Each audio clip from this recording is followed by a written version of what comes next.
He kept calling me kiddo, but Ian only used that when he was teasing me or trying to pull me away from something dumb. The cold weight on my shoulder had no warmth, no breath, just pressure like wet clay pressing through cloth. When the lights came back, the pressure was gone. The ash on the floor smoked like a snuff match. I nudged it with my shoe. It stained the rubber gray and smelled like rain on hot stone. In the silence afterward, my own breathing sounded fake, practiced like I was pretending to breathe so I wouldn't forget how. The apartment hummed the way empty places do. Refrigerator drone. A pipe in the wall ticking as it cooled. The neighbor upstairs dragging a chair, or a body, or whatever a thought wants it to be when you're alone and bleeding. I cleaned the ash with a damp paper towel and threw it in the trash like that would matter. Then I pressed my palms together and winced. The cuts were tiny rust-colored mouths, already closing. I kept thinking of my blood sinking into that thing like water into dry dirt. A debt taken without handshake.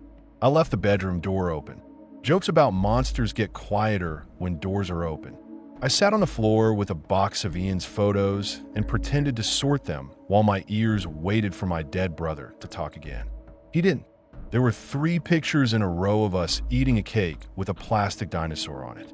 Ian had icing on his nose because I put it there. He told on me, then lied to Mom 2 minutes later so I wouldn't get in trouble.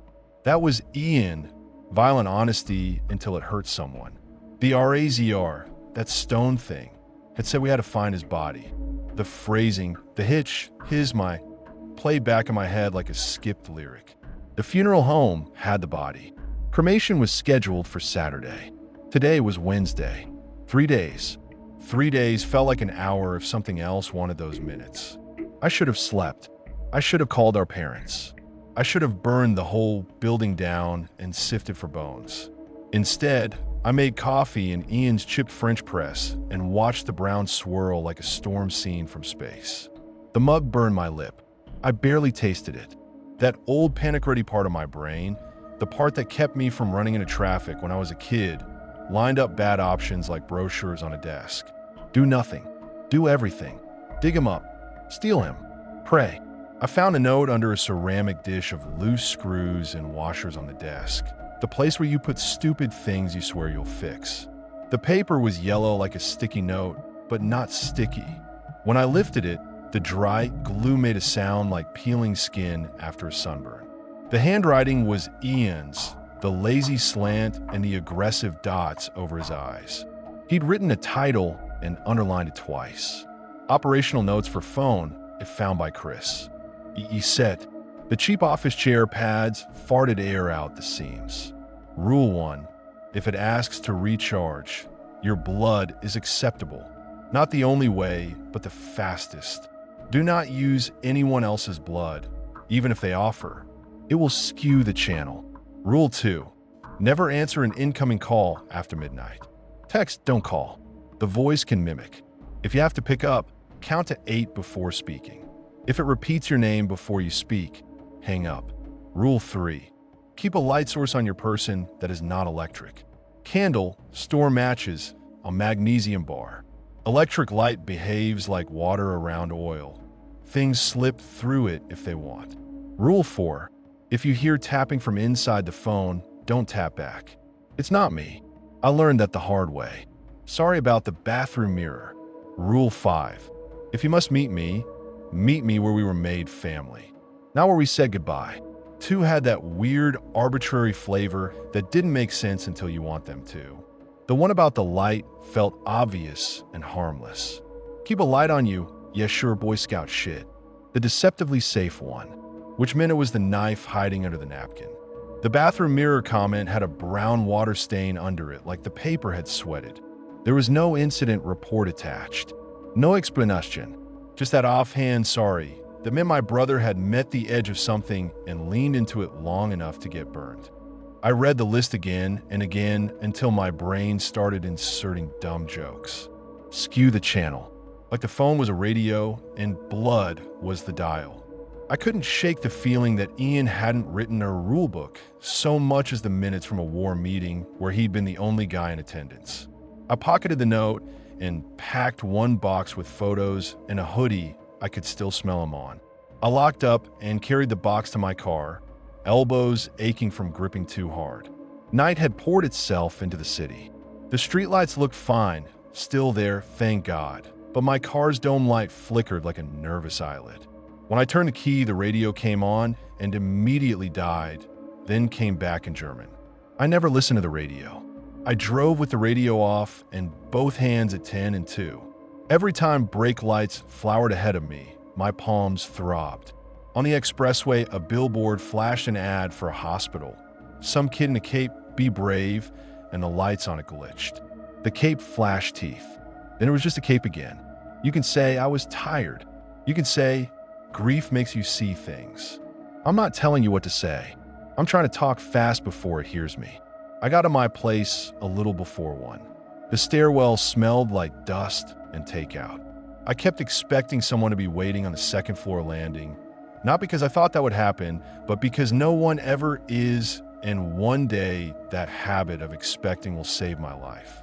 I set the box on my kitchen table and didn't turn on any lights. My power bill had a late notice. Candle, the notes said. I dug around in a drawer for the emergency candles from the snowstorm. I found one short white votive with cat hair stuck to it and a pack of green birthday candles left over from Molly's cake. I stared at the green ones, and for no reason at all, I put them back. I lit the stubby white candle, and the room changed. The flame made a cup of light that hummed like a moth when you're trying to sleep. I carried the candle to the bathroom and stood looking at my reflection. I waited for the mirror to fog from breath that wasn't mine. It didn't. The phone had burned to ash. There was nothing to answer. I laughed, this ugly small laugh you give when you're daring someone privately. Tap from inside. I said into the empty air. Go on. Don't do that. Don't ever dare the dark to impress yourself. It remembers. I put the candle on the sink, pissed, washed my hands, and noticed the little mouse on my palms were almost gone. A faint mapping of lines spiraled there like tree rings. I dried my hands and stared at the towel like it might spell something. I didn't sleep. I watched the candle burn down to a slippery mote of wax and go out with a sigh. The apartment went heavy. At 3:11 a.m., my phone buzzed on the kitchen table. Not the stone phone, my normal phone. The lock screen said no caller ID. My stomach pulled itself in, trying to hide behind my spine. I let it ring. On the third ring, it switched to a text. Are you up? Unknown. I put the phone face down and backed away like it was a snake. Another buzz. Please. It's me. It's dark. The word dark twisted. Not a color, a place. Ian had said that. It's dark here. I am scared. The part of me that still believed in clocks looked toward the oven like that would explain anything. 3:13 glowed green. I typed with thumbs that didn't feel like mine. Where are you texting from? From the dark. I'm not joking. It moves when you look at it. You made it move. He'd always blamed me for poking things with a stick. Tell me something only Ian would know. Why do you try to write everything down when you're scared? Even grocery lists. You think if you can turn your fear into bullet points, it'll be manageable. He could have guessed. But then, you feel like a traitor ordering steak at a restaurant because the cow had a face. You chew too long when you're nervous. My jaw hurt because I was clenching it. I swallowed and tasted iron. I typed faster. Where is your body? There was a pause long enough that I could see my face in the screen. In the reflection, it looked like my mouth was open too wide. I closed it. The reply came. Marrow and more. Downtown. They keep us there. I felt the flame when you lit it. It got brighter. You have to bring it. Bring me a candle that isn't a light. And salt. The note, Chris. Did you find a note? Yes. Good. Please don't break rule 2. Something will try you. It's hungry. Don't listen to tapping. And don't go alone. I looked around my empty apartment like a second person might be hiding in the couch cushions. Don't go alone. That was a thing you say when you don't want to be responsible for what happens next. Who was I going to bring? Molly? She'd tell the cops and then cry at me for not letting her help. Then help anyway. Then hate me because it worked. Dad? He'd punch the undertaker. Mom? She'd faint at the traffic light. I did the worst thing. I called no one. I went alone. I put the note in my pocket, the candle in my hoodie pouch, and a box of wooden matches in my back pocket where I keep my wallet when I want to feel like a cowboy. Rule 3 said not electric, so the little LED keychain light I always carry stayed on the counter like a kid who isn't allowed on the ride. The night smelled like freezer burn. My car protested, starting with a cough that had weight. On the drive, I passed the playground we swore was haunted when we were kids. The yellow slide shone like an amputated piece of a dinosaur. I kept my eyes on the road and refused to see anyone sitting on the swings because if I saw him, I'd stop and everything after would be different. Marrow and more looked like a bank or a wedding cake. White columns, soft gold lettering, a hedge trimmed into a shape that might be a dove if you were generous. The iron gate was open for no reason at all. There were 3 cars in the small lot. A street light at the corner stuttered, like it had a strobe function. The front door was locked, of course. A red security light watched me like a small, unsmiling eye. I walked around back where the hearses sit like sharks.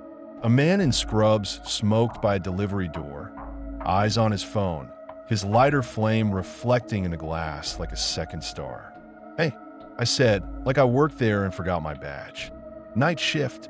He looked up the way people do when they hear a voice that doesn't match the empty. "The magic hour," he said, and smiled like the smile cost more than he had. He looked 25 and dead tired. The cigarette glowed. His badge said Nick in letters too new. "You Nick?" I read like a moron. "I'm Chris. My brother." I stopped because the word stuck. Every time I say it, some part of me falls off. "Family," he said, softening in a practiced way. "You shouldn't be here, man. Come back during visiting hours and wheel." The door behind him ticked. 3 slow taps from the inside, like a spoon against the glass. Nick didn't look surprised. That told me something I can't unknow. He flicked his ash and turned slightly to block the door with his hip. "Pipes," he said without turning to me. "They do that. Cold night." Rule 4 chewed its way up my spine. If you hear tapping from inside the phone, don't tap back. "It's not me. Sorry about the bathroom mirror." It wasn't a phone, but I didn't split hairs. Tapping is tapping. I need 5 minutes, I said. "I can't. My parents, they're not ready. And I need to see him before Saturday. Please." His face did that shape your face makes when you remember the last time you were the reason someone got in trouble. He looked down, made a decision, and did it anyway. "You don't tell anybody I did this," he said. "They will fry me." He flicked the butt into a bucket of sand, turned, and keyed the door. Inside smelled like lemon cleaner and wet pennies. The corridor hummed with a thin, high electrical whine. The walls were bone-colored. There were framed certificates and tasteful prints of lilies. I wiped my hands on my jeans. The note in my pocket felt warm. "You can't be back here," Nick said, more like he was reminding himself. "But I was you last year. My cousin. You think the last time is the last time until it's not." He looked at me. "You look like you saw a ghost." I laughed wrong. "I haven't yet. That's the problem." Another 3 taps from deeper in. He didn't flinch this time, which was worse. He led me through a door with a window and into a room with a steel table that looked like a clean crime. There were 2 covered forms on rolling trays and one that was just feet. The sheet didn't quite cover the right one. Toenails like little moons. "Not here," he said quickly. "This is prep. Hang on." He went to a computer and typed like typing harder would make it go faster. "Ian," he read. "Okay, room C." The hallway to room C was colder. I kept my left hand in the hoodie pocket on the candle like it could sense me. My right hand touched the wall at shoulder height in case the floor decided to tilt. The door to room C had a little window with wire glass, and behind it the dim shape of a gurney. I followed Nick in, putting my head down to avoid looking until I was ready. When I looked, I wasn't ready. Bodies in rooms don't look like people. They look like sleep was an experiment done wrong. The sheet didn't hide the shape of his nose, that Roman line he got from Dad. The tag on his toe was like a price tag on a thing you shouldn't sell. He had stubble. He hated stubble. He shaved like a porn star, every day clean. I reached out and stopped before I touched him because if he was cold, I'd leave in pieces. "You have 5 minutes," Nick said, a human rule in a rule book no one wants. "No pictures. If you touch him, gloves." He handed me a pair and looked away to give me privacy like this was a bathroom. "Thanks," I said, and meant it with the kind of sincerity I reserve for people who stand between me and a cliff and say, "Maybe not today." He nodded and stood by the door pretending to scroll through something. From the corridor came the sound of a cart rolling somewhere else in the building. The tap stopped. The building felt like it was holding its breath. My phone buzzed. Nick didn't look up. "How do I know it's you?" I typed. My phone buzzed back. The sound came low, like it didn't want the walls to hear. "Count. Unknown." "What?" "Count to 8 before you say my name." I looked at Nick. "1 SEC," I said, not looking up. I counted in my head. 1 Mississippi, 2 Mississippi, old habit, not a joke. At 8, I whispered Ian. Something in the air changed. It's the dumbest line in horror movies, but it's real. The pressure in the room adjusted. The sheet pulled in lightly, as if the body underneath took the smallest breath. "Okay," I said, louder than I had to drown out the fact that I was going to cry. I slid the glove onto my left hand and touched his forearm through the sheet, press and release like testing bread. Cold. It didn't fix me, but it didn't break me either. I took the candle from my hoodie and set it on the little rolling table near the sink where they lay instruments in a neat row like soldiers. I took out matches. "You can't," Nick started. "Reflex." "It's not electric," I said. "Religious. I won't set the place on fire." He stared at me like he was counting his job on a calculator. 2 minutes, he said. "Then you blow it out." "Or I do." I struck the match. The sulfur smell burst in, sweet and ugly. The flame caught slow, then strong, and the room flexed. Not the light, the room. My skull went tight around the back, like the first time I did a handstand, and all the blood wanted to pour into my hair. The candle steady. The sheet stirred. Nick made a sound low in his throat and stepped back into the door. "Ian," I said, counting after to myself because I didn't trust anything. "It's warmer," came the text. "Through the dark. Keep it there. Don't let it go out. There's something with me. If it starts counting you, blow it out and run." I mean it. You don't get to be the hero. Not here. Nick said, "Who are you texting?" Like a person might say. "Is that a grenade?" I ignored him. I laid my unloved right hand on the sheet where Ian's chest would be and felt nothing, but somewhere in that nothing a single bubble of heat pried itself loose. "Chris." The voice came from the wrong place. Not from the body. From under the table. From the drain. Nick swore. The candle flame dipped and flared, then steadied. "Do not answer," I whispered to myself. And suddenly the rule wasn't some flavor text on a sticky note. It was a nail to strap yourself to when the wind comes. Something tapped from inside the drain. 3 times. Then again, faster, impatient. The kind of tapping that says, "Answer your fucking door." Nick backed all the way in the hall now, 1 foot outside the room. He had his phone out like that would save him. I don't even know who. "You have to. You'll get me kicked out," I said, which was true, and also I didn't want another voice in the ocean. I picked up the candle and set it on a metal stool and moved it closer to the gurney until the wax dripped onto the sheet like tears. The sheet didn't catch. Thank God. The flame made a small crown of light over Ian's sternum. The text came again. "Lift the sheet. I need space. Please." I can hear it behind me. It wants the light. "No," I typed, and felt insane typing no to a dead brother asking for help. If I lift it and there's nothing there, I'll blow my life out like a match.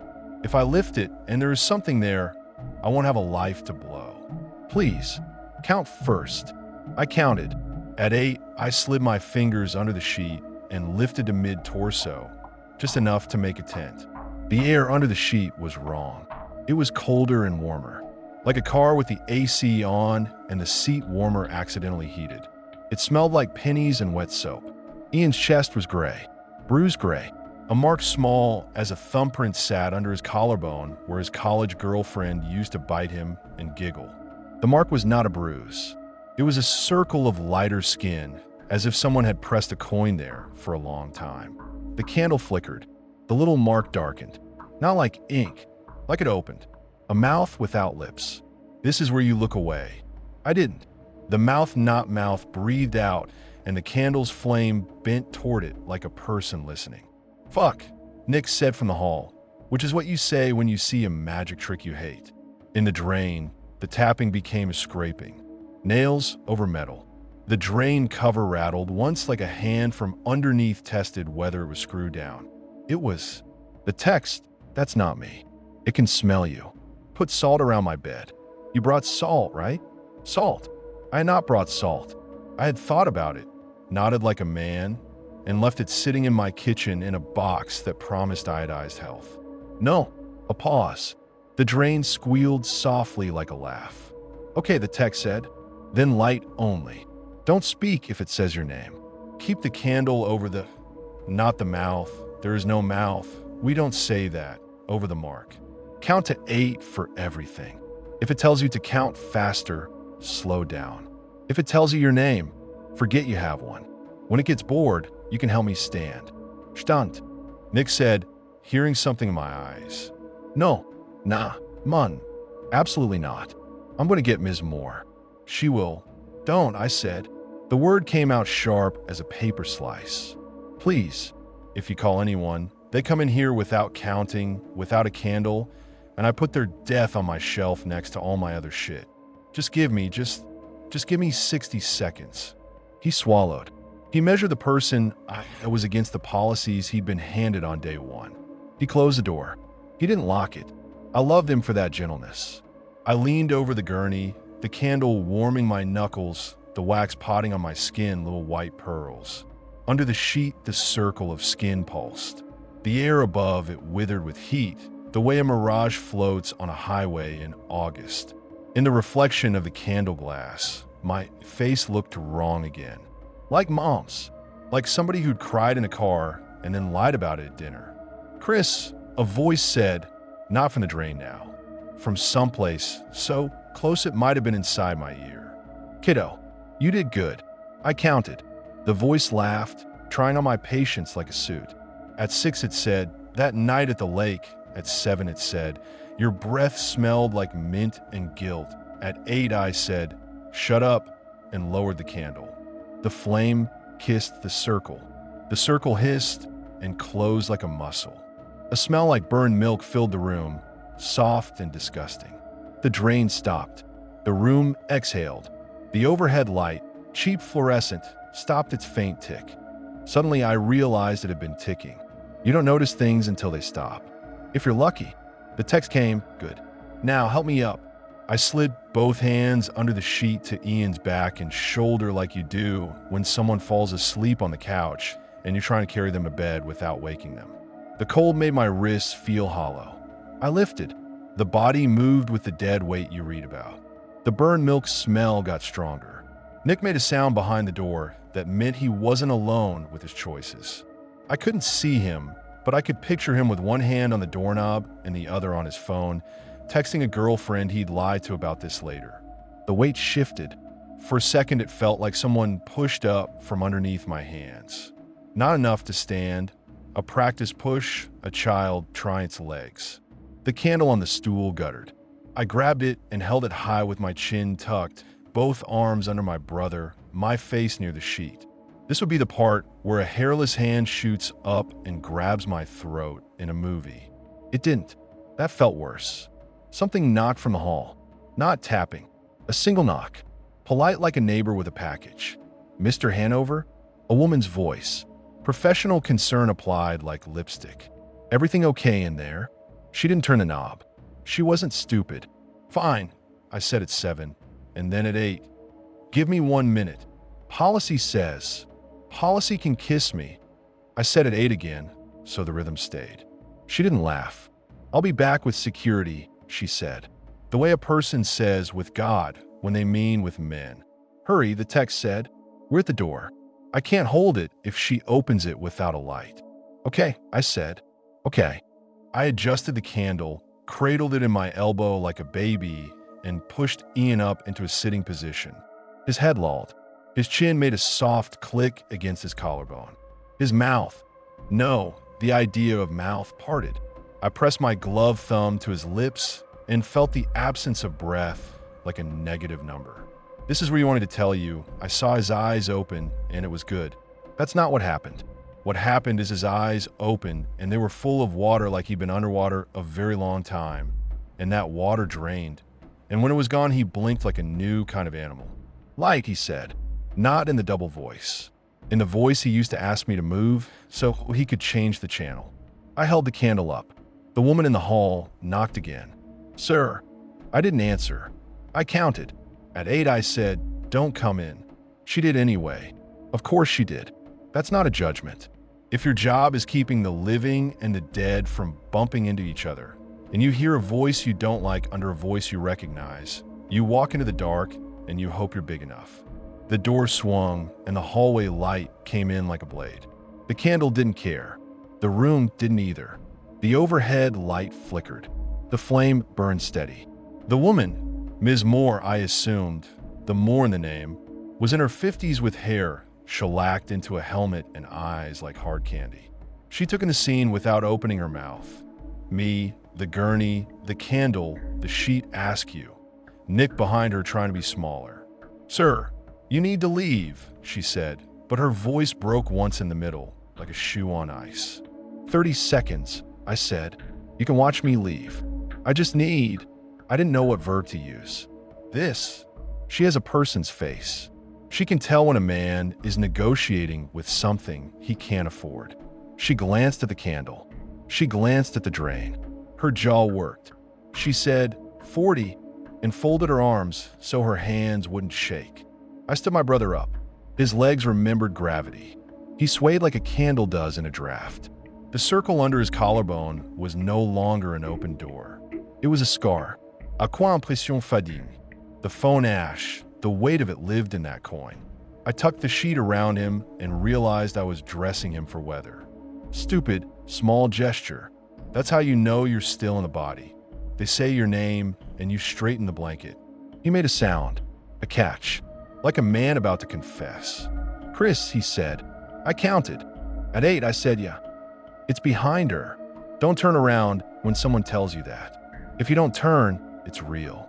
If you do, it becomes a game and you're not winning. Ms. Moore must have felt it. She stiffened. The fluorescent above the door ticked, just once. Shadows lengthened toward her like they were thirsty. Step back, I said, arm out, candle high. Please, don't let anything touch your shadow. That is the stupidest sentence I've said in English. She did it anyway. She stepped forward so her shadow was under her and not stretching into the room like a tongue. The thing that had been trying to stick its hand through the drain decided to change tactics. I saw it in the corner of the room where the mop bucket was. The water in the bucket went flat like someone breathed across it. Then it arched like the surface tension was a back rolling up for a stretch. Out, Ms. Moore said, and there was steel in it. Now! Nick grabbed the gurney like it was a shield. I put my shoulder under my brother's arm, and we did this stupid three-legged walk toward the door. The candle bent, waxed thick on my hand. The mop bucket water slopped over and hit the floor, and the dark moved across it like a spill of ants. Ms. Moore yanked the door wide, and we went through. She banged it shut. The tick of the fluorescent stopped. We stood there for idiots in a corridor, breathing like we had ascended a mountain. I realized I had been talking out loud the entire time. I realized the candle had burned almost to my fingers. I realized my hands didn't hurt. How long? Ms. Moore asked, not looking at me. She was looking at the candle. I don't know, I said. We have 3 days until Saturday. And he needs... I glanced at the saltless space around us. He needs ground that remembers him. She nodded like I'd said something worse. We don't have ground, she said. We have drywall and lawyers. Do you have a chapel? I asked. Yes, she said, but it belongs to the living. And we don't bring fire where we keep the... A knock from behind the door cut her off. One knock, then two, then quick tapping, like a dog impatient to piss. She paled.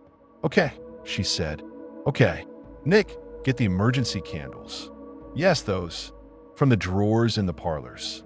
Not the electric, the real ones. And the salt from the snow kit. We can do a circle in." She looked toward the chapel like it was a person. "The viewing room. It's bigger. It has windows. If something wants to leave, it'll go out the way it came." Nick ran like he was back in high school and late for homeroom. I looked at her. "You've done this before."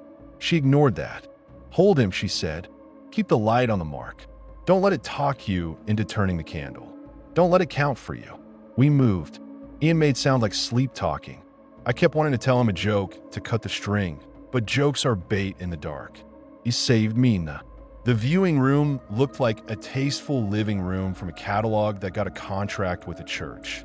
Soft chairs, a tissue box no one had touched, a casket closed against the wall like a guitar case waiting for the show, a framed photo of a field. Ms. Moore pulled the rug back with a grunt while the candle burned a circle in the air. Under the rug, the polished floor gleamed and showed our faces smeared like wet oil. She took salt from a plastic tub Nick dumped on the floor and poured it in a careful circle like a baker icing a cake. The salt made a scratchy sound. It calmed me the way dry snow calms you when you walk at night. A real sound, a human thing. "Step in," she said. I stepped in and pulled Ian with me. The candle flame flared as if pleased to be in a circle drawn by a woman with a mortgage and a temper. Ms. Moore stepped in after us and closed the circle with a dot like a period. "What do I do?" Nick asked from the doorway, holding 6 white candles like flowers. "You stay out," she said. "If we scream, you run." He didn't like that, but he also didn't like being asked to do anything else. He put the candles on a chair and backed away until the hall took him. "Okay," Ms. Moore said, steady now, like she was teaching a class. "I'm going to speak. You don't have to listen. If something addresses you, count to 8. Don't say his name first. The light is the only thing we own here. You understand?" "Yes," I said, and immediately felt like I'd done the thing you do when a cop says, "Do you know why I pulled you over?" And you say, "No," when you know exactly why. She began in a voice that wasn't prayer, but had the rhythm. She spoke about boundaries and thresholds. She used the word house for this place, and I liked that. It made the high ceilings feel like they belonged to someone who would come home and tell the dark to quit it. Ian leaned into me heavier and then steadier, like a man remembering his land legs after a week on a boat. The circle under his collarbone warmed. The candle's small crown swayed, and I swayed with it like we were slow dancing at a shitty wedding. The tapping started again, not at a door or a drain. Everywhere, like a dozen fingernails on the backs of couches. Ms. Moore's voice didn't waver. She had done this. Or she came from a family that told stories that taught her how. A shape wet as a reflection pooled on the floor outside the salt. It looked like water that forgot it was supposed to be flat. It pressed a hand, if it was a hand, against the salt and hissed. It spoke with 2 voices and a third that I felt in my marrow, like when you stand too close to a subwoofer. "Christopher, Chris, kiddo, come on." I counted. The thing laughed. The laugh made my left arm go goosebump, but not my right. It was petty. It felt like a drunk. It felt like an old babysitter trying to bribe you with crackers. Ms. Moore's voice rose. She spoke names that might have been God or might have been the neighbor who keeps his porch light on for the kids. The shape pressed again and the salt held, hissing like an old man kindling the grill. "Light," Ian whispered. Don't let it go out. If it goes out, I'm..." "Shut up," the thing said through him, and the double voice was back, trying on his throat like a sweater. "He never liked you, you know. He used you. Remember the gin? He let you take the fall." "That was me," I said, and it surprised me how much I wanted to tell the truth to a hole in the air. It was always me. I always did the worst thing first. The admission stuck in the salt like a nail. The shape pulled away. "Done," Ms. Moore said, and drew the last words across the room like heavy curtains. The tapping stopped. The breath in the viewing room resettled into a pitch your body recognizes as "you can live." I looked at her. She looked like a normal woman who worked too many nights. The only thing that gave her away was the way she stepped carefully across her own shadow, so it didn't stretch. "How did you?" I started. "We don't advertise," she said. "Comfort is comfort. I give it where I can." "I can't take him home," I said, and heard the child in my own mouth. "No," she said. "You can't. He doesn't belong there. Not yet. What does he need?" "Time," she said. "Ground. You know the word wait?" She smiled oddly. "It's not about the party. It's about watching. We're burning him Saturday," I said. The words felt like coins. "You were," she said. "We're not doing that now." She looked down at the circle. "He's a gray area. We let gray areas settle. We don't take a razor to them." Her mouth made a little shape like a joke she would not tell. Do they have a rule for this?" I asked. She thought, then shook her head. "Rules are for the living trying to boss the dark around," she said. "The dark isn't listening. It's counting. If you want to help him, you come back tomorrow with something that remembers him. Something old. Something he broke and never admitted." I laughed, tired. "That could be anything." "Then bring two," she said. On the way out, I caught Nick's eye. He had his phone out, but he wasn't filming. He had his thumb over the emergency number like a talisman. "I'm sorry," I said to him. "It wasn't enough. It was all I had." He shrugged manly. "I'm not sleeping anyway," he said. "Might as well be doing something stupid and holy." The candle had burned down to a nub. I cupped it in my palm. The wax cooled around my skin and held it like a bandage. I blew it gently. The sound it made was soft like the last word you don't say. Outside, the sky was gray around the edges like old paper. "Dawn wants you to think it's safe. It's a trick. You wave back anyway." I put Ian's weight in the room in my pocket like a coin and drove home through streets that didn't know anything happened. I parked and sat, hands on the wheel until the muscle in my jaw stopped trying to crack my teeth. I went inside and took a shower that smelled like lemon because the grocery store had been out of anything else. I stared at the shower curtain like a man waiting for it to peel back. It didn't. The hot water ran out, and I didn't move because the cold was honest. When I stepped out, there was a post-it on my mirror. It wasn't there before. Yellow, not sticky. Ian's handwriting. "You did good. Don't get cocky. Bring the following." The tin with the bent corner from the garage. The little dinosaur from the cake. The blue cassette from Dad's desk. Salt. For real this time. A real match, just in case yours forgets how to light. He'd underlined the last line twice.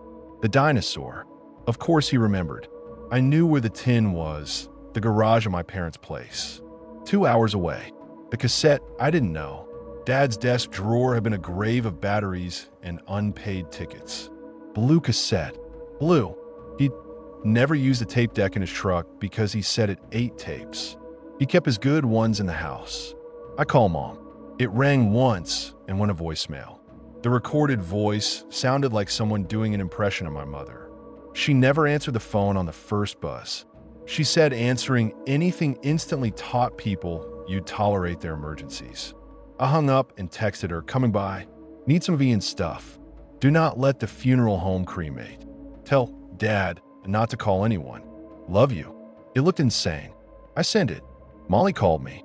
Her name on the screen kicked my stomach. I let it go, then answered because not answering makes the dark think it can do your thinking for you. "What the hell?" she said. "No hello. Did you break into the funeral home?" I pictured Nick with his thumb over the emergency button and Ms. Moore with salt under her nails. "No," I said, counting to 8 after. "Yes. I don't know. I needed to see him." "You could have called me," she said. And the words stung because this was the first time since we broke up that she sounded like she remembered the exact day we stopped being kind. "I didn't want you near it," I said. "That's not a sentence I thought I'd ever say to you." "Near what?" "The dark," I said, and the word made a stupid cold place in the room again. Silence. Then, "I'm coming over." "No, don't tell me what to do," she said and hung up. I made coffee. It didn't help. It just tasted like dark, bitter water, pretending to be helpful. I found the blue cassette under a stack of manuals in a box I'd brought from Ian's and forgotten to open. The label was written in Dad's block letters. Lullabies / Dad voice. The blue plastic was cracked at one corner and taped. I put in my hoodie with the note. I found a plastic dinosaur in a bag from the storage unit I'd taken. The one I said was too small. I turned the dinosaur over in my hands until its tail warmed. The smile painted on its stupid face had a scrape down the middle I'd made with a fork at age 7. I tucked it into the tin with the bent corner, the one Ian used to keep guitar picks in, and later the tiny baggies he swore weren't his. It smelled like pennies. Everything smelled like pennies. Mom texted, "Come, your father is pacing." She didn't say more. She didn't have to. Dad paced when the weather was weird or when he decided a wire in the house was misbehaving. Molly knocked. I wanted to pretend I wasn't home. She knew I was. She knows where I dropped my keys. I opened. She came in with a look on her face like she was going to do the dishes after a fight. "You look like shit," she said. I laughed, the kind that comes out wrong. "I need to go to my parents," I said. "Then let's go," she said, like we were deciding on a movie. She saw the blue tape leap in my hoodie and her eyebrows went up. "We doing a retro road trip?" I didn't want her near it, but I also didn't want to go alone. Rule 5 had said, if you must meet me where we were made family. Not where we said goodbye. The house we'd grown up and counted as made. Molly had spent so much time there she knew where the good cereal was hidden. That counted. On the way, I told her as much as I could without saying, "There's a circle under his collarbone that is a door that wants to be open." She nodded sometimes and didn't interrupt when I made a fool of myself describing the mop water. When I told her about the rule to count to 8, she nodded like that too. Molly counts. She counts when she jogs. She counts when she breaks up with you. She counts when she comes. "Don't try to be funny with this," she said softly, like she could feel something listening. "I'm not," I said, and wouldn't be again for a very long time. The suburbs looked like they always do. Trees and garages and the occasional porch skeleton left up because the guy who put it there doesn't notice dates. We pulled into my parents' cracked driveway, and Dad opened the door like he'd been waiting on the stoop. He had a hammer in his hand like there was a nail somewhere the three of us could take turns blaming. Mom stood behind him with a dish towel wrung out in her hands like she carried it from the sink and forgot to put it down. The house smelled like coffee and dust and the box of Christmas ornaments we never dusted at all. "Christopher," Dad said. "He only says my full name when he's mad or trying to act like he isn't." "Dad," I said, "I need the tin with the bent corner." From the garage. His face folded into a memory shape. "The one with the pics." "Yeah." He closed his eyes like he'd been punched. "He left it under the workbench," he said, "because he said if I put it up high, I'd forget where it was." And I told him he was an ass, and he laughed, and I laughed, and then he... "We need it," I said. He gave me the hammer like it was ceremonial, and we went to the garage. He stood there while I crawled under the workbench and banged my head on a pipe and cursed so that the house knew I was alive.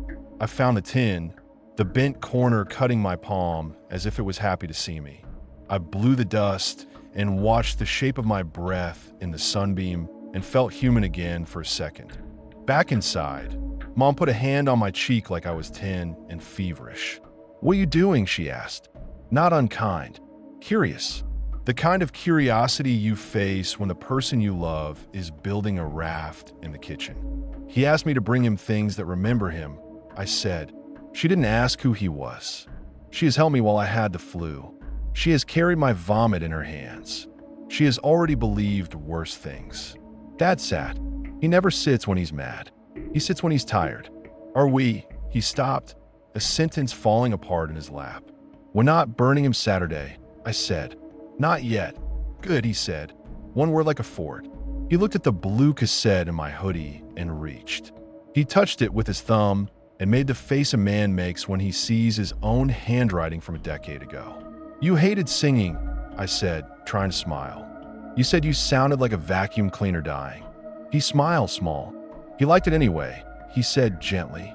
Never could pick a key. He liked my voice because it was mine. I kissed my mother's forehead like that would keep it forever. She tasted like salt. We left. On the porch, Molly slid her hand into mine like nothing had happened between us except a nap. I squeezed and let go. I wanted to carry her inside me like a candle. On the drive back, the sky got mean. Clouds piled like animals that don't like each other. The radio, quiet, hissed for a second and then back to nothing.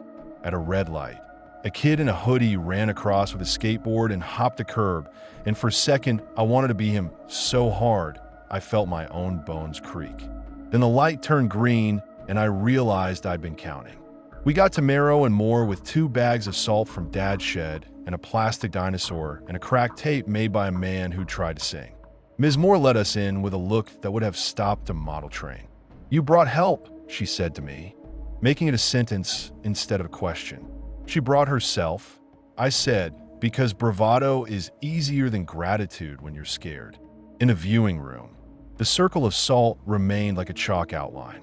Ian sat in a chair inside it, leaning forward like a man waiting to be called for his haircut. He looked like Ian from across a parking lot when you're not sure it's him, and then it is. He looked up and the old stupid joy slashed through me so fast I had to catch it with my hands. "Hey," he said. His voice was one person now. He had a tremor in it like a man who'd slept in cold weather and is pretending he didn't. "You brought the dinosaur. I thought you might be in the mood to play," I said, and my mouth betrayed me. Going for the joke because the alternative was lying on the floor and letting grief gnaw my cheek off. Ms. Moore made a noise. Molly looked at her and then at me like I was a plant that had grown arms. She stepped into the circle and the salt hissed and was quiet. Ian smelled the air, subtle and creepy. "You can't stay long," Ms. Moore said to Molly. "No offense." "None taken," Molly said. "I'm not attracted to the void." Ian smiled at that.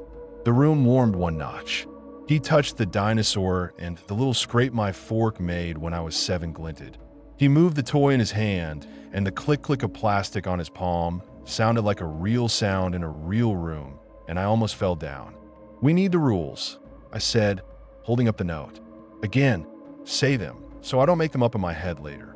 He pointed at the paper like a teacher reading a chart. 1. If it asks you to recharge, don't use anyone else's blood. It makes the line crooked. 2. Don't answer calls after midnight. Count to 8 before you say my name. Hang up if it says it first. 3. Keep a light source not electric. Electric light is easy to fool. 4. No tapping back to tapping. It's never me.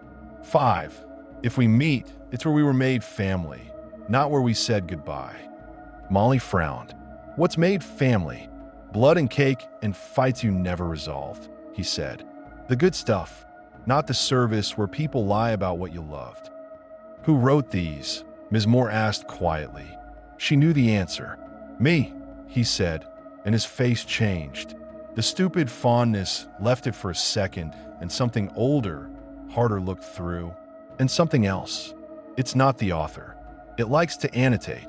I felt the little hairs on my arm stand up. "Like the bathroom mirror?" He nodded once, slow.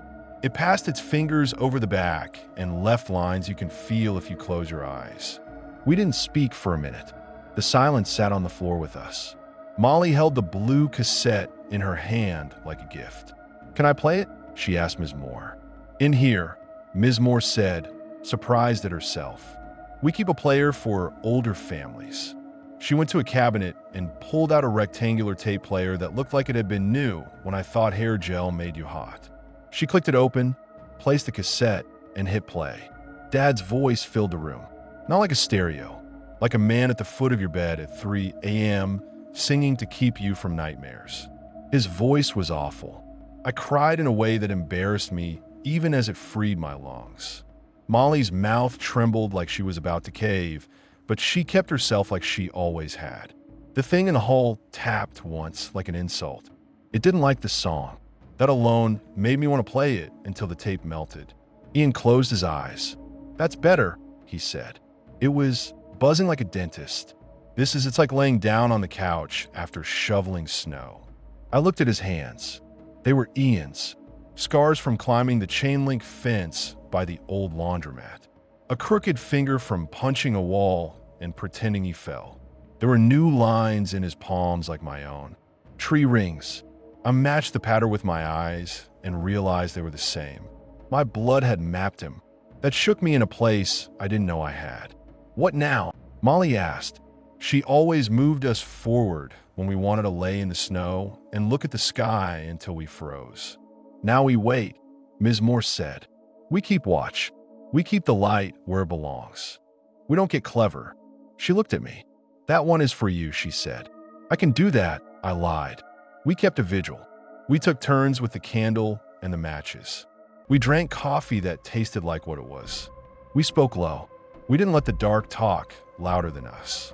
When the song ended, we rewound and played it again. The sound did something the candle couldn't. It softened the corners. The dirty thing pressed against the salt a few times and hissed, and then went to try a different door. It is unimaginative. It will always try a different door. By mid-afternoon, Ian could stand without using my shoulder as a wall. He paced the circle like a guy on a smoke break, and when he laughed once at something Molly said about a teacher he hated, I knew we were in trouble because I would now die to hear that sound again. I went to the bathroom and locked the door and sat on the edge of the tub and cried quietly. The mirror fogged. I wiped it with my sleeve and saw for a second something in the glass tapping from the other side. It tapped 7, then waited. It wanted me to open my mouth on 8. I spit. It looked disappointed, if a hole can look disappointed. The fog closed over it. You're never alone again once it looks at you. That's the contract. When I went back, Ms. Moore looked at me like she knew. "Don't give it your aftershocks," she said. "They feed like mosquitoes." Dad arrived right before sunset with a brown bag of sandwiches. He hugged Ian without stepping into the circle. That takes a weird courage. He handed the sandwich through like a father sharing communion through a prison partition. Ian took a bite and made a face. "Ham," he said. "You always do ham." Dad laughed. The laugh sounded like it hadn't been used in a while. Mom texted me a picture of the dining table set for 4. She would pick up what was missing when we brought it home. That's the kind of math mothers do even when you ask them not to. That night, the thing came back louder. It pounded the walls like a landlord. It moved along the ceiling like wet lace. It called me names I thought I'd forgotten. It mimicked my mother. It tried my father's laugh. When I counted, it counted wrong on purpose to make me feel dumb. I counted anyway. If there's one thing I want you to take from this, it's this. Counting is for you, not for it. It wants to make you assume rhythm belongs to it. It does not. Around 2 a.m., the candle guttered and nearly went out when the air whispered through the room like someone told a joke we missed. I clapped my palms around the flame, and it ate my skin, and I didn't care. "Don't turn the candle," Ms. Moore said from a chair where she pretended to doze. "Don't ever turn it sideways. It'll pour." The safe rule, keep a light source not electric, showed its teeth in that moment. Electric can be interrupted. Batteristi. Electric light can hold a shadow like water holds oil. Flame doesn't do that. Flame eats shadow on contact and keeps your mind from inventing faces in the hum of a bulb. The safe rule was not safe. It was a line you draw so that, when you step over it, at least you know which direction hell is. By dawn, Ian could speak longer without the tremor.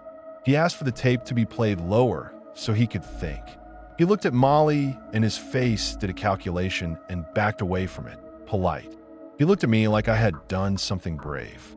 I have never been brave on purpose. It always happens by accident. He said, "You okay?" Which is a question you ask in America when you mean, "Are you falling apart in a way that requires my hands?" "No," I said, "but I can lift the other side." We lasted one more day like that. The thing tired of the salt and tried the window. It slicked across the glass like a slug and wrote words backward with its own saliva. It wrote open once and hungry twice and HI about 100 times. It is stupid. It is patient. It will say hi forever if you let it. On Friday night, I slept in the chair inside the circle while Molly slept outside with her back to the salt, and Ms. Moore sat like a small god on a folding chair near the door. Nick came in with coffee and cookies like it was high school theater production night, and he had volunteered. He wore a hoodie that said Marrow University.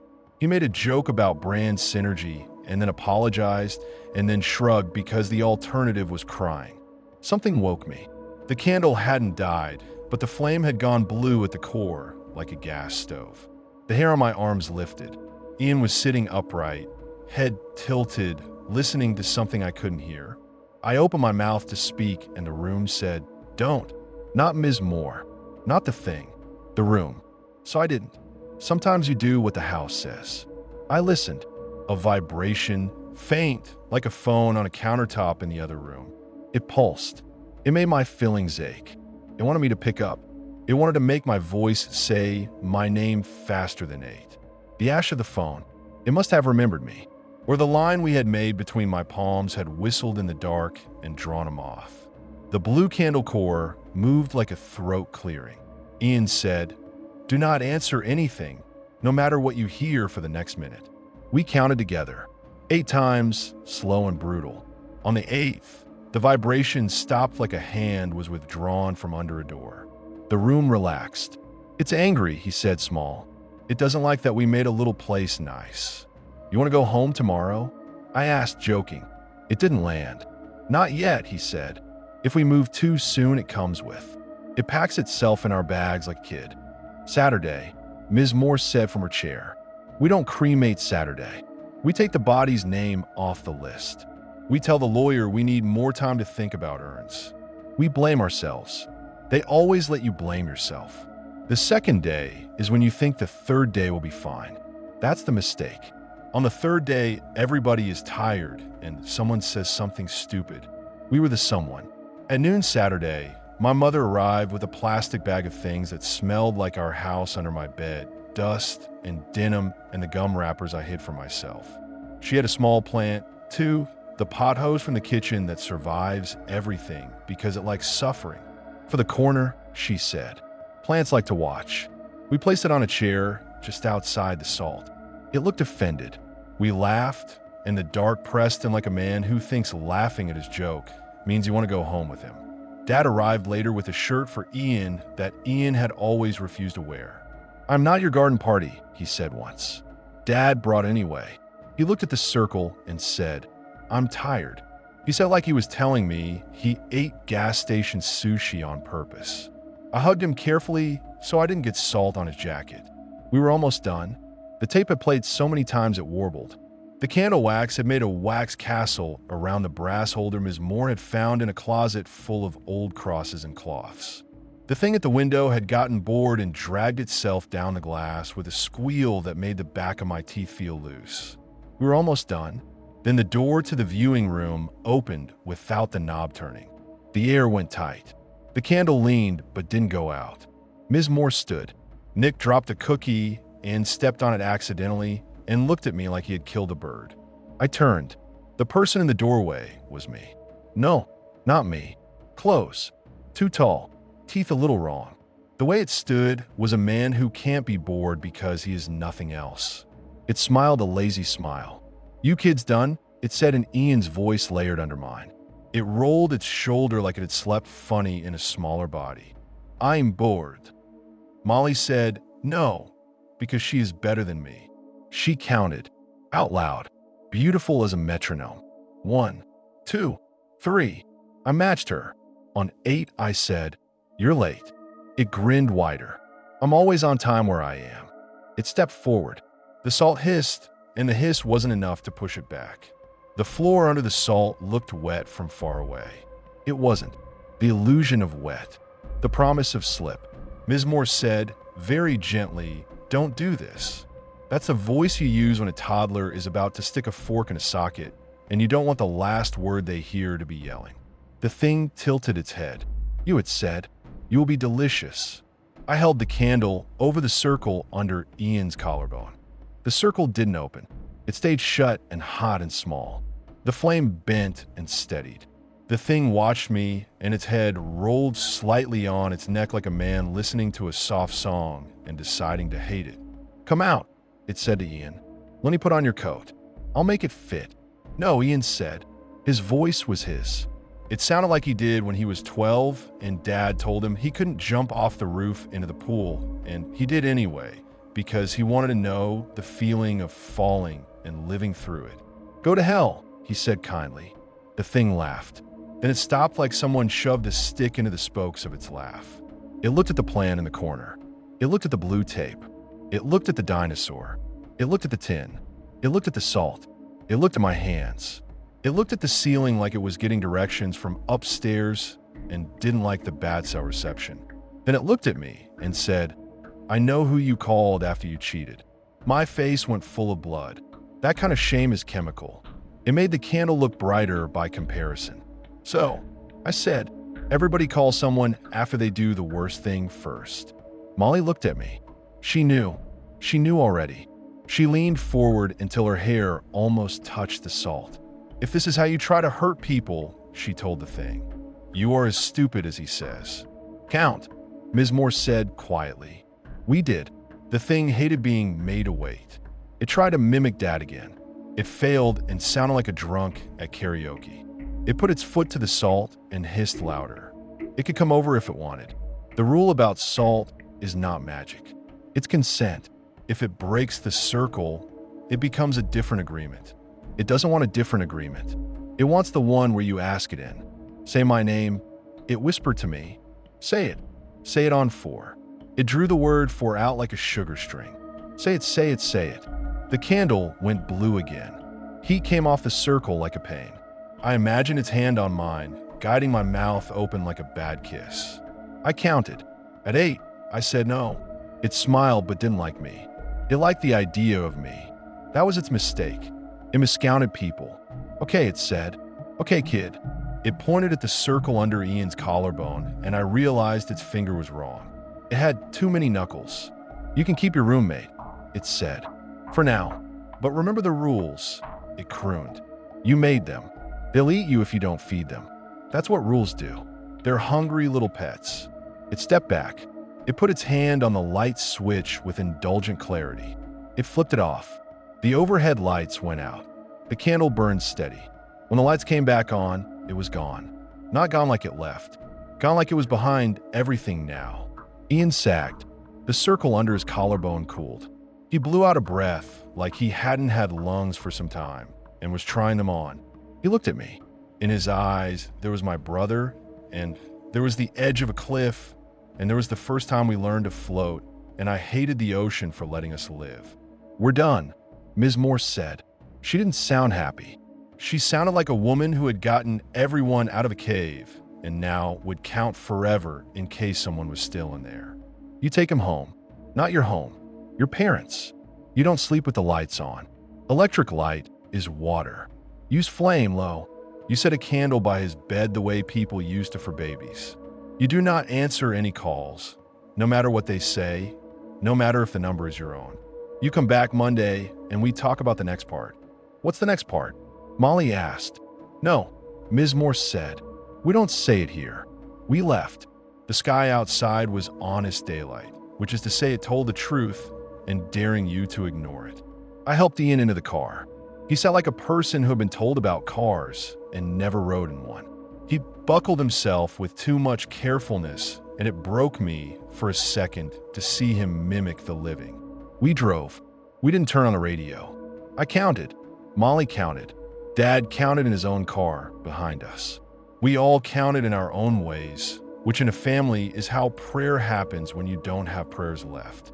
At my parents' house, Mom had set the small table by the window with the good plates. She lit a candle without asking me. The flame put a small hat of light on the salt shaker. We sat, the 4 of us. Ian ate bread like he'd heard about it and wanted to be polite. Mom kept looking at her boy like you do when you dream he comes home, and then you wake up and the dream follows you into the kitchen and sits down. After, Ian lay on the couch in the den where we'd watched 1,000 dumb shows and played video games until our thumbs cramped.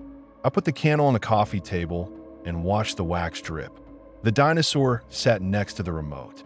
Dad fell asleep in his chair, and when he snored, Ian smiled small. The blue tape sat in the player, and we didn't press it because we wanted to see if silence could be useful. Sometimes it can. When the house had quieted and the shadows had taken their usual seats, my phone buzzed on the table. No caller ID. I watched it. At the 8th buzz, it stopped. It started to ring. The ring sounded like our doorbell at the old apartment. It sounded like someone we knew, It sounded like the thing you answer because someone needs you. I counted until the number turned to a missed call. Ian whispered without opening his eyes, "Good." Then he said, "Chris." I counted and then, "Yeah, there's one more," he said. One more rule I forgot when I wrote them. Maybe I didn't forget. Maybe it didn't let me write it. "What is it?" He rolled his head slightly, the way he did when he was apologizing without words. "If you bring me back," he said, "don't assume I'm the only one who gets to stay." He slept. I sat until my back hurt, and the candle took my fingerprints and the dark did its stupid tricks with the blinds.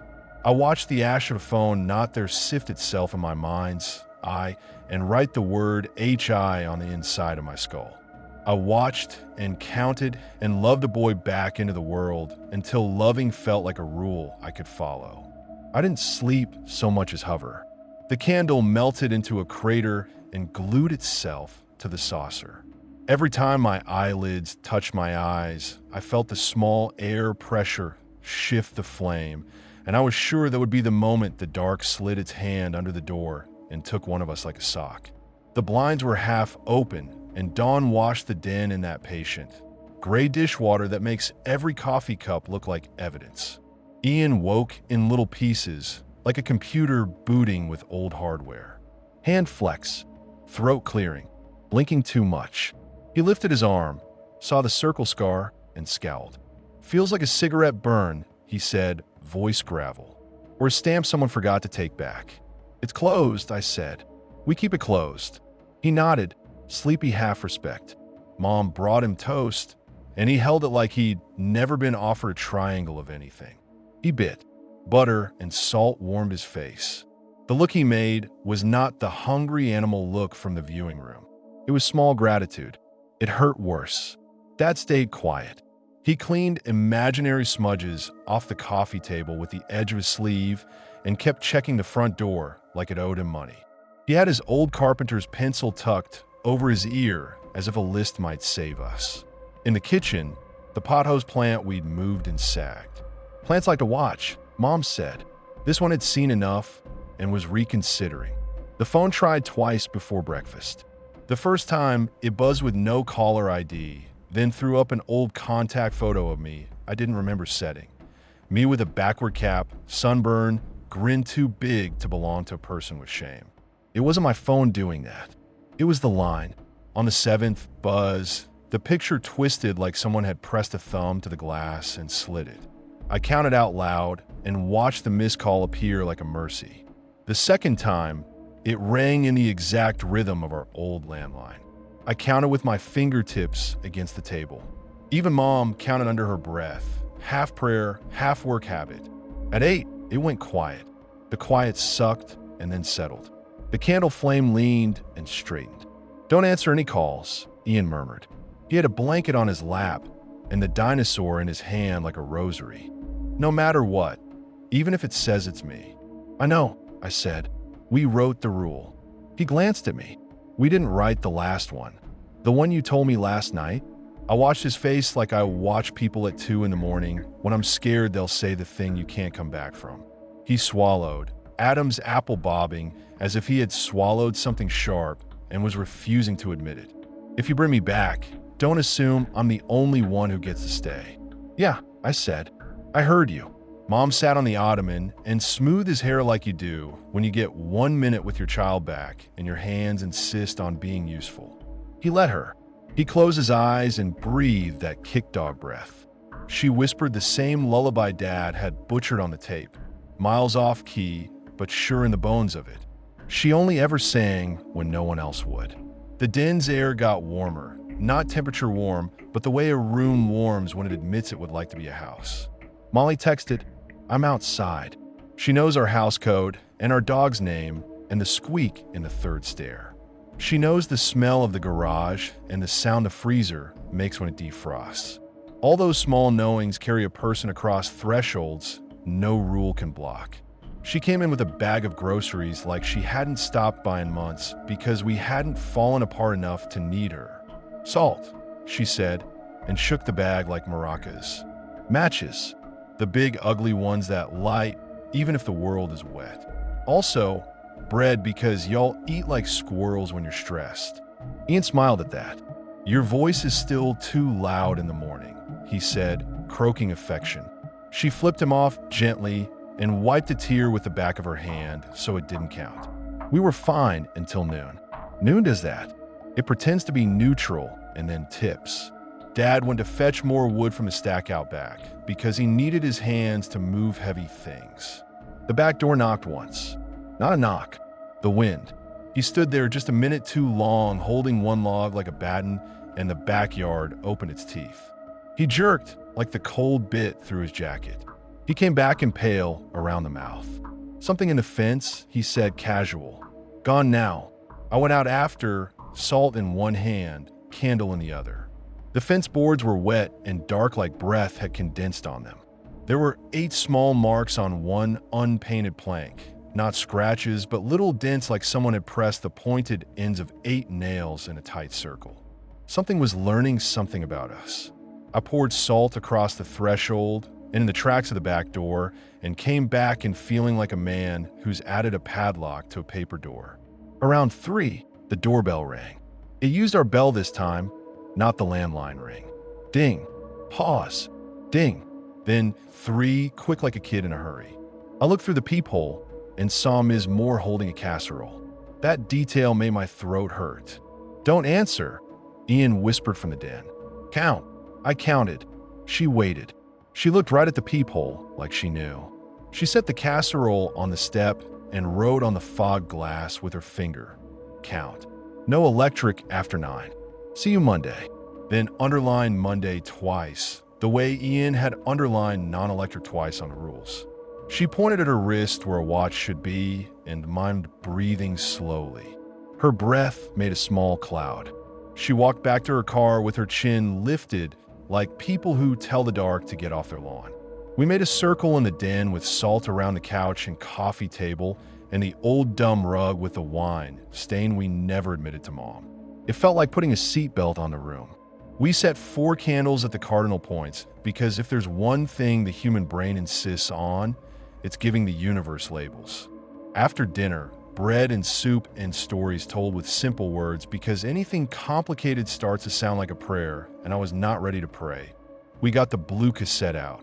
The tape squealed when we hit play, and then Dad's voice came, soft and bad and perfect. He sang the song about stars and a spoon, and I saw his eyes shine with the shame of a man who hates the sound of himself and did it anyway. It made me want to write down every rule I'd ever lived by and cross out the ones I loved too much. Then o'clock. 9 had passed without us thinking about electricity, and the lights were still on, and I suddenly felt stupid in a way that made rage bark in my ribs. I got up and switched off the lamps. The electric hum left. The flame hum remained, lower, animal. I lit 2 more candles on the shelf where we keep the busted camera and the bowl of keys we don't know what to unlock anymore. The room cooled. The shadows became honest. 11. The phone tried a new trick. A text came from Mom's number in the bedroom. Help. The small, savage voice in me loved the trick because it meant the thing was still stupid. It thought I wouldn't be in the same room as my mother and my mother's phone at the same time. I held up the phone and showed it to everyone. Mom raised her phone like a little mirror. The thing texted a smiley face, the wrong kind, old yellow with a nose. I put my phone face down and counted to 8. When I flipped it over, the text had added, "Don't be mad. Just answer." The punctuation was perfect, better than mine when I'm half asleep. It learned quickly the things that don't matter. At midnight, the house sighed the way houses do when they realize another day had to be hosted. Midnight used to mean nothing to me. It means something now because numbers are doors. The room thinned. The space between the couch and the coffee table stretched as if the rug had decided to prove it had more to say. The candle flame got taller, cleaner. The circle under Ian's collarbone warmed like a coal. He rubbed it absently like you rub a headache away. I set the candle closer. The wax spattered his skin and hissed, and he didn't flinch. "Do not answer any incoming calls after midnight," he said. "Rule 2. I know," I said, mouth dry. "You wrote it like you knew I wouldn't listen." I wrote it because I didn't, he said, eyes on the flame. The first knock came from the closet under the stairs where Mom keeps the vacuum and the good wreaths. 4 taps, not 3. Not the drain, not the light switch. The closet door shook once like someone had breathed on it. The dog we don't have barked. We don't have a dog. My chest went rotten cold. The tape in the player went quiet like a person holding their breath. Then the thing tried the door again, soft. Polite. Good neighbor politeness that makes you feel rude for ignoring. Mom's jaw set. She stood and took 2 steps toward the closet with the lethal grace of a woman about to iron a shirt while it's still on you. Don't, I said, and the word cracked. You can't. It's my house, she said, and it used my doorbell earlier, so it can use my patience now. She stopped at the edge of the salt and looked at me. Asking permission like that meant anything in a game where permission was flavor text. We counted. She waited. On 8, she went back to her chair, and the thing knocked again, quick this time, annoyed. The tape clicked and warped. Dad's voice came back thin as thread. The candles leaned toward his voice. I watched the flame on the north candle lift and elongate like a neck craning to hear. I moved it an inch to break the line. I don't know why. It felt like the right kind of superstition. Somewhere between 1 and 2, the thing changed tactics. It started whispering our names from behind our teeth. I could feel my mouth want to move when my throat wasn't interested. I bit my tongue hard enough to taste metal and blood. The taste woke me. Ian breathed in and out like a metronome. Molly counted on her fingers, touching each fingertip with her thumb and holding the pinky last like a little kid. Dad wrote our names on the back of an envelope with his carpenter's pencil and then crossed them out with thick lines until our names were just gray bars. I loved him for that. He made deletion holy. At 3, everyone was tired and somebody said something stupid. It was me. Of course it was. The tape jammed mid-verse. The player made a grinding sound like a tiny lawnmower in hell. The room leaned toward panic. I popped the case open and reached in too fast. The tape caught on my fingertip and cut me like paper. Reflex, stupid, I put my finger in my mouth. Blood. The candle nearest me hissed like a cat at the smell of it. The circle under Ian's collarbone pulsed once, hungry, and licked up heat from the candle like it had a tongue of air. Don't, Ian said sharply. Don't feed anything else. I pulled my finger away from my mouth too late. Rules are pets, the thing had said. They're hungry. My blood woke the line. The house listened. The phone vibrated. Molly grabbed my wrist, her fingers hard. Sink, she said. She walked me to the kitchen like you move a sleepwalker and held my hand under cold water. The blood thinned and spiraled down. The drain told me its secret in 3 long scratches. I didn't reply. I shook my hand off and wrapped it in paper towel, then salt. The wound closed with a burn. When I turned to go back to the den, the hallway was longer than it had been. I counted my steps like prayers. At 8, the den returned to its normal shape. That number is a door key. I don't know why. It's just how it is. Back in the salt circle, Mom had her hands folded so hard the knuckles went white. Dad had the pencil between his fingers like a cigarette. He promised to quit. Ian looked pale, but set. The candles were fine. The tape player, okay. The thing in the closet, who knows, fuck the closet. We were still us, and the room was still this room. Come on, I told the room. We're not that easy. The room took that as challenge. It did the movie trick. The hallway light flickered. The chandelier buzzed. The ambient hum of the refrigerator swelled and died like a drowned organ.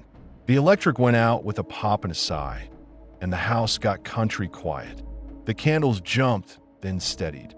The deceptively safe rule, the light, showed its teeth. We were fine. We were fine. I said it in my head like a man who steps into freezing water and says, warm, warm, warm. Rule 3, Molly said softly. Non-electric. We're okay. We were until the front window glass flexed. Not noise. Movement. It bowed in a fraction and then out like a lung. The flame closest to it bent and straightened. The thing pressed there, big as the world. It didn't understand glass as barrier. It understood glass as water. It will always try to swim. Don't turn the candle, Ms. Moore had said, or it will pour.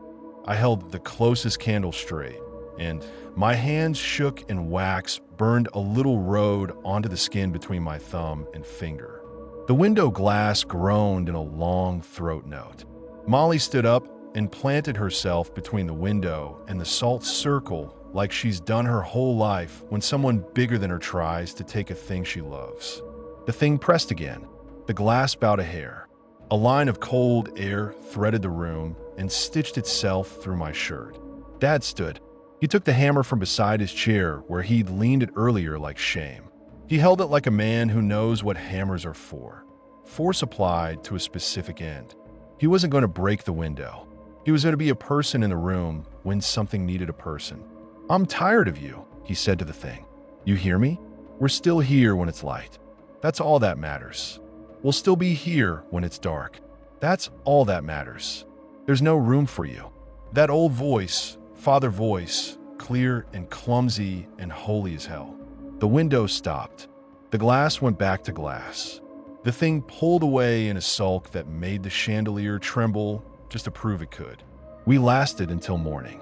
That sounds boring. It was. Survival is boring. It's counting apples and chairs. It's blowing on a candle and lighting it again and not saying sorry when your hands shake. At 7, the refrigerator coughed and came back to life. The electric returned. The house made those settling pops like old bones. Sunlight came in and made everything look stupid. Salt on the carpet looks like a mess you have to vacuum. Candles look like you're an Instagram person trying to make a vibe. None of it looked holy anymore. The relief made me mean. "Monday," Mom said, brittle. "You said Monday, Chris." "Ms. Moore said Monday," I said. And I heard her. "You'll take him back," she said. Not pleading, not forgiveness. Logistics from a person who needs to know the map because nobody was going to give her one. "We'll talk about the next part," I said, this time tasting the cowardice and naming it. Ian drank orange juice and made a face like his mouth remembered sour all at once. He slid the dinosaur up and down the couch armrest and pretended it was a mountain, and that small, stupid joy did what nothing else could. It made the house remember itself. The thing hated that worse than anything we'd done. All morning, it did whispers and vents. It clacked the strings in the piano we never learned to play. It hammered once on the dryer, and it tapped out 8 rapid beats on the table, waiting to see if we'd answer on 9. We didn't. Dad took a nap. Mom made eggs. Molly showered. I sat next to my brother and taught him how to thumb the lighter open without burning himself because the matches were low and because I always teach the worst tricks first. He learned fast. He always did. What did it mean? I asked him quiet, while the shower hissed and the skillet sang and the house pretended we hadn't made it bleed salt. "When you said not to assume you're the only one who gets to stay."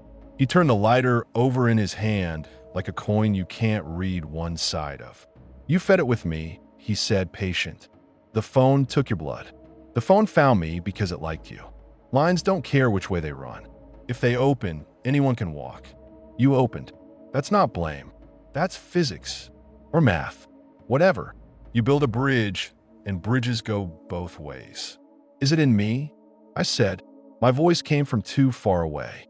I sounded like someone yelling for help in a canyon. He tapped my chest with the edge of the lighter. "Not in. Through. It puts its hand in to check the weather. You can feel the humidity. That's all. Don't let it hold your hand. When it's cold, you'll want to. That's the trick." I nodded like that was a thing you could practice.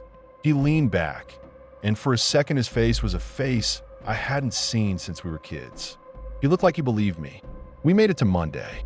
We took him back to Marrow and Moore with the candles and the tape and the dinosaur and the tin. We had circles under our eyes and salt crust in the carpet, and the potatoes on the counter had grown those pale sprouts you only notice when you decide to cook. Ms. Moore looked at us like we looked like every other family that had decided to try love against a number. She didn't say, "I told you."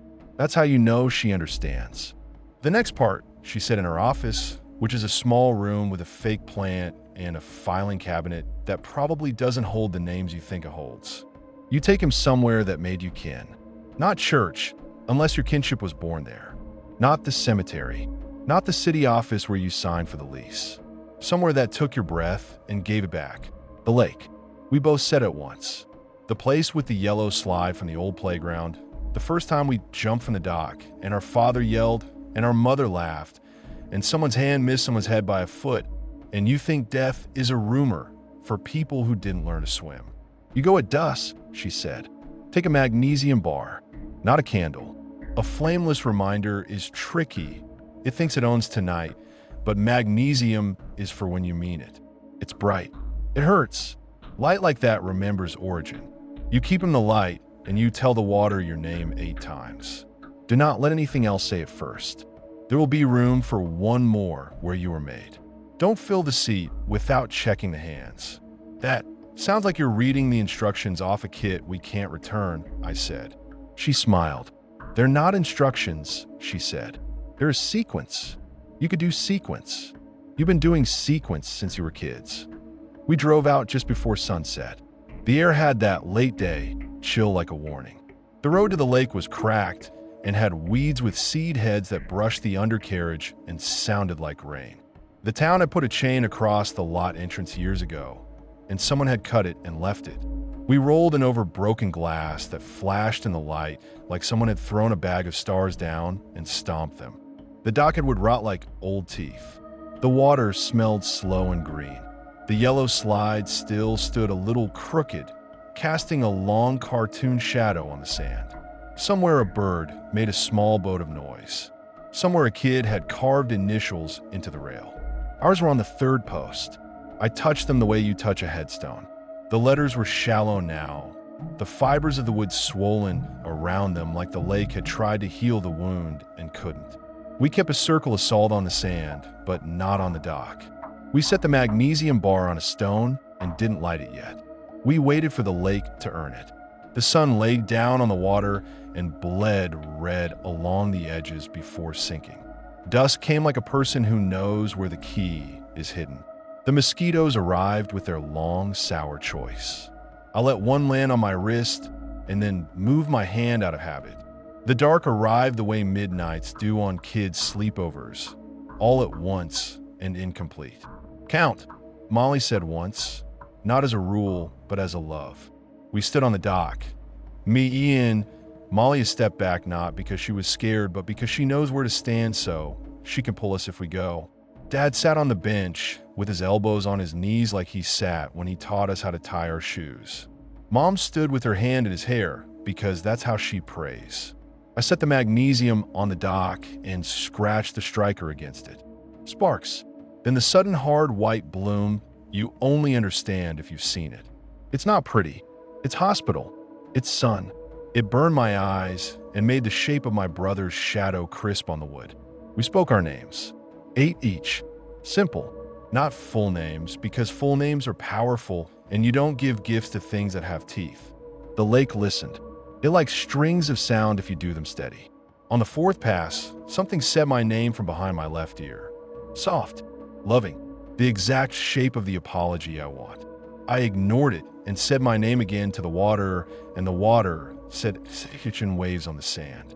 On the 6th, something tried to count for Dad and missed and went 5555. He said 6 out loud, and the thing hissed like a tea kettle under the dock. The magnesium flared and spit and fell into a steady, cruel light. Ian stepped into it. It lit the circle under his collarbone like a badge. The scar held. The scar did not open. The water moved out beyond the dock where the weeds stick up like old hair. It moved and parted as if something wide went under it. I saw the surface tense and then settle. It did not approach the light. It approached the place where the light would not be if we moved it. I kept it where it was. The safe rule was not safe. It was a trap for us. It liked problem solvers. It wanted us to try clever. We did not. You tell the water what you owe, Ms. Moore had said when I left her office. Not what it owes you. I said, I owe you a dinosaur tail scrape in a tin with a bent corner and a tape full of a bad voice and a salt circle that stole some of our carpet and a promise not to answer if you get my vowels right. I let my voice shake and did not apologize for it. The water smoothed. The thing under the dock moved once violent, a splash without body. The magnesium snapped and snowed white. Ian put his hand out into it like you put your palm to the heat on a winter morning. The scar on his chest warmed then cooled. He looked at me. He had our father's eyes. He had our mother's stubborn. He had the dark's patience, and it made him dangerous and beautiful. He smiled. "I think I'm stuck with you," he said. I laughed and got it wrong and choked on it. "Good," I said. "I'm annoying." The light burned to nothing all at once the way that light does. The dock went back to moon and mosquito. The shadow under the circuit of our names receded as if someone pulled a sheet.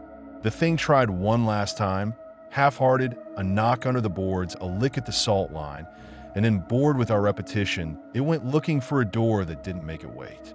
We went home through air that felt like a fever had broken. The den looked like a den again. The closet under the stairs creaked like a house. The tape player clicked and behaved. The candles went out and stayed out, and while I hated that, I also let it happen.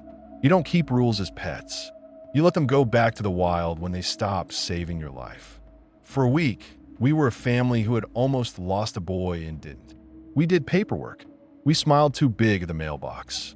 We hid the phone charger cords in a drawer like that would help. We threw the salt out and then bought more just in case. At night, I counted sometimes to 8 before I said my own name to the ceiling. I stopped answering unknown numbers. I stopped answering known ones after midnight. The closet still knocked once sometimes because houses keep habits the way people do. We didn't open it right away. We gave it time to be a closet again. When Monday came again, I went back to Ian's apartment with a roll of contractor bags and a plan to finish packing what we had started. Some of his shirts still smelled like the bar. Some smelled like the detergent he liked because the bottle made him feel like a rich woman. The calendar on his wall still had last month's dentist appointment circled. I took it down. It tore and the staples scratched me. I didn't put my finger in my mouth this time. I salted it from a shaker I keep in my pocket now, like a freak, and the sting felt like competence. On the desk, under the dish of screws and washers, another yellow paper rested. Not sticky, not placed. Set. My name in his handwriting at the top. Under it, new notes, not rules, more like operational adjustments. Living with it. Living after. Don't iron the scar. It hates heat that belongs to you. If you hear tapping inside someone else, count for them out loud. Say their name on 8, not before. If it gets boring, it'll try to be sexy. Don't fuck the dark. It's not a kink. If I get quiet sometimes, it's because I'm counting. Let me take my time. If something offers you an explanation tied with a bow, refuse it. The real ones come with loose string. Under that, in smaller writing like a text from train, the bathroom mirror wasn't my fault. Mostly, the glass remembered someone else first. Sorry for the blood. I cleaned what I could. Leave it be. He'd signed it with a dinosaur doodle, all teeth and zero menace. I put the paper in my pocket. The cut on my finger pulsed once, the way old injuries remind you when it rains. The apartment light flickered. I turned it off. I lit a match and held it over the desk for a second, not because it did anything, but because it made me feel like I had hands. The ash from the phone had been vacuumed, but I swear I still smelled the rain on stone from that first night. I stood in the doorway and looked back into the bedroom where the desk had been. For a second, I thought I saw the phone sitting there again, heavy and small and indifferent. It wasn't. My brain wanted an object to blame. The object was me. That's fine. I could be a thing with edges. When I left the building, a kid on the stoop asked me for a light. He was too young, and he didn't even have a cigarette. He just wanted to see if I was the kind of man who would give a child fire. I struck a match and held it. He watched it with big eyes and then shook his head and said, "Nah, I'm good," like he was testing the idea of gratitude on his tongue. "Good," I said and blew the match out. The smoke curled and made a little note in the air like the end of a song on the tape. At home, the den had lost some of its salt crust and kept some. The closet stayed a closet. The phone still tried sometimes. It will for a while. Probably forever. It counts in a different time zone than we do. If you don't pick up, it has to start over. Starting over wears it out.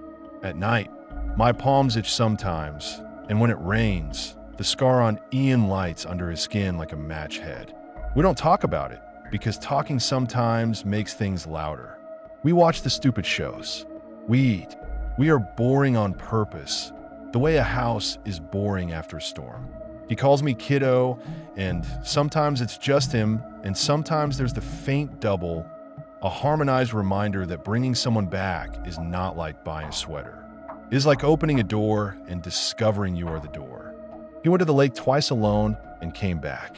He stands in the backyard, sometimes with the magnesium bar unlit like a man wearing a life jacket at the edges of a pool. Dad sings less loud on purpose now, because he knows we like the badness. Mom counts in the kitchen by touching the cabinet handles. Molly sleeps, sometimes with me, sometimes not. We don't decide for the dark. We decide for us and let the dark hear. Today, I sat down to write this all out because that's what I do, because when I'm scared, I turn fear into bullet points and pretend it makes a shape I can hold. It does. The shape is called a story. Stories are not armor, and they're not spells. They're warnings you leave on the fridge for the next person. The last thing is this. If you find a phone, heavy and cold, with a body like stone and a hunger like a joke you get 2 days later, and if it says it's somebody you love, do the following. Find a candle that doesn't need approval. Find salt. Count. If it gets your name right, make it wait. If you can't help yourself, make your help a sequence and not an explanation. Do not tap back. Do not answer after midnight. Keep a light that eats shadow. And do not think love means you get to decide who comes through a door you opened. Love is counting while someone else speaks, so they get the right number when they need it. The front closet knocks sometimes. Once a week. 3 taps, polite. We wait to 8. We do not invite it to dinner. There's already someone sitting at the table who used to be gone, and maybe something else that never leaves before the lights do. Sometimes the phone buzzes and says hi. I write that word on a piece of paper and put it under the plant on the sill and let it rot. The plant seems to like it. It grows toward the window like it thinks there's something out there that won't hurt us. Maybe there is. Maybe the counting is the point. Maybe rules are the only things we get to write and the only pets that ever learn our names. It had only been a week since my brother died. I thought I would have given anything to bring him back. I did and I didn't. Both things can be true. He's here on the couch with the dinosaur and the scar that behaves if we behave. Something else is here too, and it knocks like a neighbor who can't read a sign. We don't answer. We breathe. We let the light eat what it can, and we treat the rest like weather. If you ask me now whether I'd do it again, whether I'd bleed into a stone phone and let a door learn my face, I don't know. Some mornings I love the boy on the couch, so hard it feels like a mouth in my chest. Some nights I stand at the closet, hand on the knob, and want to let the knocking in because I'm tired of telling the dark no. Both urges are honest. Only one of them gets the number right. We count. We keep watch. We keep our hands warm on purpose.